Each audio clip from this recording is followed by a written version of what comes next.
गणित के पिता हम। चलो आओ इधर। मानव युग में लिंग गुणसूत्रों की संख्या कितना होता है? तो मानव युग में कितना गुणसूत्र होता है? 2 गो। एगो एक्स एगो वाई, एगो एक्स और एगो वाई। और गुणसूत्र की संख्या कितना होता है? गुणसूत्र की संख्या पूछे तो, अरे गुणसूत्र की संख्या पूछे तो 23 जोड़ा। गुणसूत्र का संख्या पूछे तो 23 जोड़ा। यहाँ पूछा गुणसूत्र का युग में कौन कौन है? तो एक्स और वाई। गुणसूत्र की संख्या कितना होता है? 23 जोड़ा। लड़का में पाया जाता है क्या?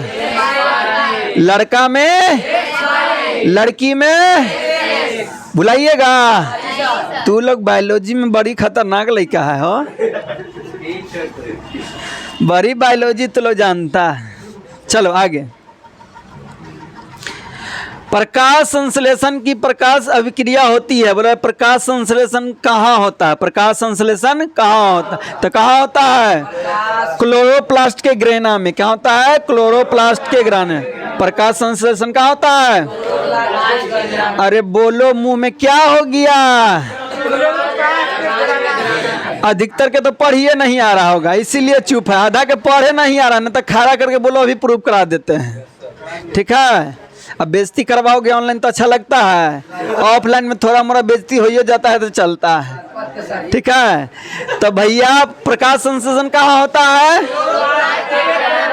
चलो आगे। गुद्दे में उत्पादित मूत्र अस्थायी रूप से कहाँ संग्रहित? जैसे हमारा मूत्र है गुद्दा में बना, मूत्र कहाँ बना? यानी पेशाब हमको बना गुद्दा में, तो कहाँ जाके जमा हो जाता है? मूत्राशय में। वाह कितना तेज है। पेशाब कहाँ जमा होता है? सही बोल रहा है, मूत्राशय में। पेशाब कहाँ जमा होता है? मूत्र। अस्थायी रूप से, अस्थायी मतलब फिक्स नहीं है, वहाँ जाम होगा। ठीक है, तुरंत कहिएगा sir I may go to toilet. ठीक है, तुरंत कहिएगा। अभी ठंडा के दिन आ रहा है, पानी पीजिए तुरंत जाइए। यानी गुद्दा में बना तुरंत गया, सॉरी कहाँ बना बउआ? गुद्दा में बना, कहाँ चल गया? मूत्राशय में। अब मूत्राशय से तुरंत कहिएगा सर हम जाएं, जरूरी काम 1 मिनट में आते हैं, तो हम समझ जाते हैं। अब कौन गुड़िया दिखाओगे कि ये दिखाओगे, तुम्हारे ऊपर डिपेंड करता है। ठीक है, कभी कभी तो ई दिखा के ई करने चल जाता है, दिखाया ई करने गया ई। और सुबह लोग महका लो ई उधर आ रहा था रेगुलर। पहले पढ़े तो लोटा लेके हगने जाता था रोज। हर तरह की हो तो उठता पुटता था, चलाता था।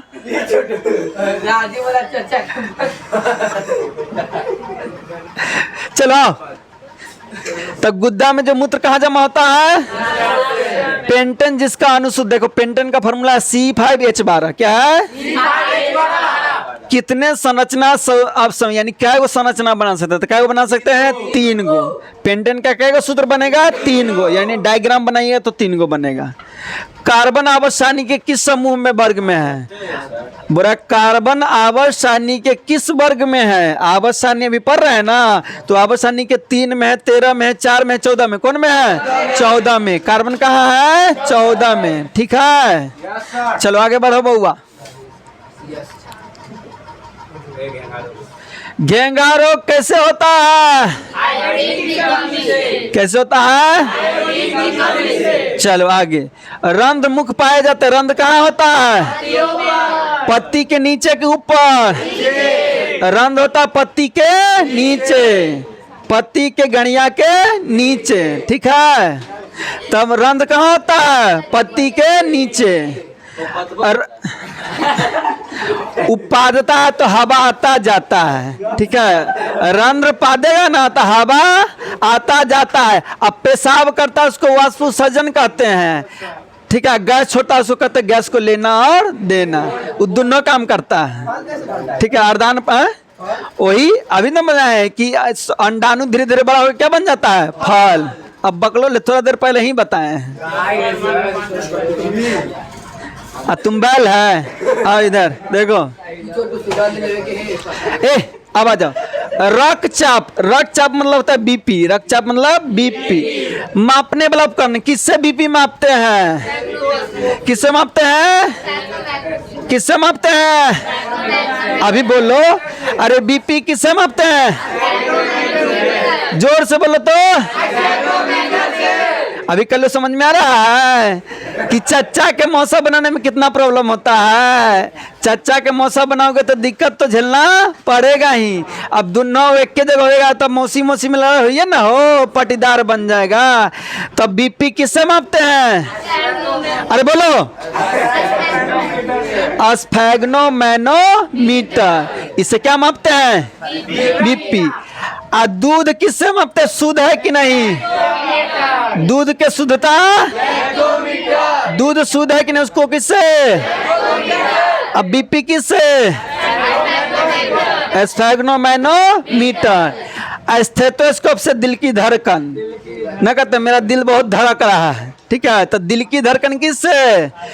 स्टेथो, जो डॉक्टर साहब देखता है इसे लगा के ऐसे चेक करता है।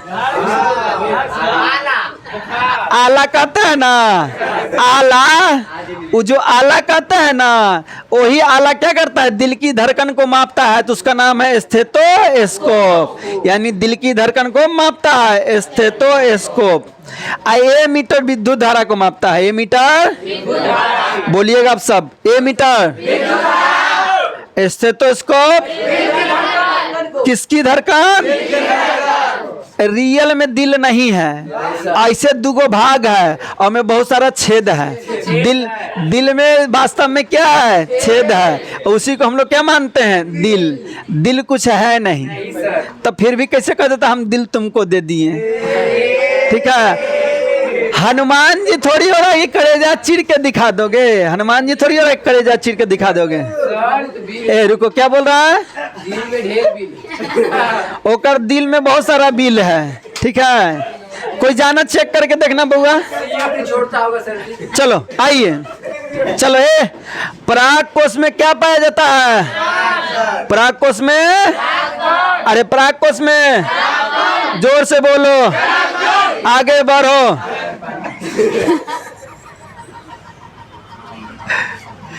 लसिका का रंग कैसा होता है? हल्का, हग्गा पीला नहीं, बकलोल, ठीक है, हग्गा पीला, यानी हग दिया पीला। लसिका का रंग कैसा होता है? हग्गा पीला नहीं बल्कि हल्का पीला, ठीक है। तो नीला में लगा दिया है, हो हल्का पीला, लसिका का रंग हल्का पीला। चलो, हाँ हाँ जाना तुम, अब लोटा लेके जाना, कोई के लेते जाना, धो देगा। आए आ गया। निम्नलिखित में कौन एक जैव अनिम्नीकरणीय, देखो समझो, जैव अनिम्नीकरणीय, यहाँ बात समझो, एक होता है जैव निम्नीकरणीय, एक होता है जैव अनिम्नीकरणीय। जिसको आप बीग दिया ना मिट्टी में और सड़ गल गया, मुन्नी, जिसको मिट्टी में बीग गया सड़ गल गया तो जैव निम्नीकरणीय है। जो सड़ गल गया वो, और जो नहीं सड़ा वो जैव अनिम्नीकरणीय। तो यहाँ पूछा कौन जैव अनिम्नीकरणीय है? कागज सड़ेगा कि नहीं? तो जैव निम्नीकरणीय हो गया। बहुत मल, यानी आप लैटरिंग कर दिए तो सड़ेगा गलेगा कि नहीं? लकड़ी सड़ेगा गलेगा कि नहीं? लेकिन डीडीटी सड़ेगा गलेगा नहीं। तो ये क्या है? जैव अनिम्नीकरणीय। ये कीटनाशक है, कीड़ा मकोड़ा को मारने वाला दवाई छिड़ते हैं ना, तो डीडीटी कीड़ा मकोड़ा को मारने वाला है। किसको मारने वाला है? कीड़ा मकोड़ा को मारने वाला। कोई दिक्कत?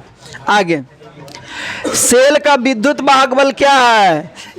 सेल का विद्युत वाहक बल क्या है? सेल के द्वारा इकाई आवेश पर लगाया गया बल, ठीक है। चलिए आगे बढ़ी। पारिस्थितिकी तंत्र में ऊर्जा का प्रवाह होता है। पारिस्थितिकी तंत्र जैसे ही हुआ, जैसे घास है तो घास को खाया बकरी, बकरी को खाया शेर, शेर को खा गया कोई और, तो ये ऊर्जा अलग बढ़ा। घास था, घास को खाया बकरी, मार दिया हम लोग लेग पीस, समझे कि नहीं? ठीक है, तो ये हुआ ऊर्जा। तो देखो पहले घास का ऊर्जा आया किसमें? बकरी में। अब बकरी को चाप दिए हम लोग, तो कहाँ ऊर्जा आ गया? हम लोग में आ गया कि नहीं?